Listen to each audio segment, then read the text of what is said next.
मित्रांनो माहिती आहे फक्त 2 दिवसांची सुट्टी भेटली होती. किती 2 दिवसांची. तर मी विचार केला कोकणात जायला यायलाच 1 दिवस लागतो. तर 2 दिवसात आपण काय करणार.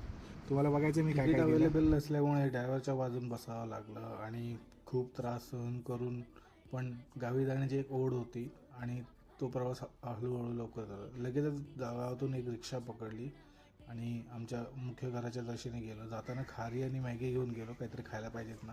अशा प्रकारे आलो मी माझ्या गावी आणि हे माझं घर, ही माझी आई, माझा मुलगा आणि गुढीपाडवा हा आमचा मांड जो आमच्यासाठी सर्वस्व आहे.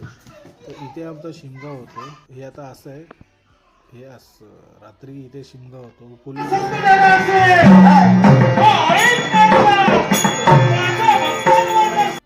अचानक काय माहिती नाही माझ्या मनात एक गाणं वाजायला लागलं.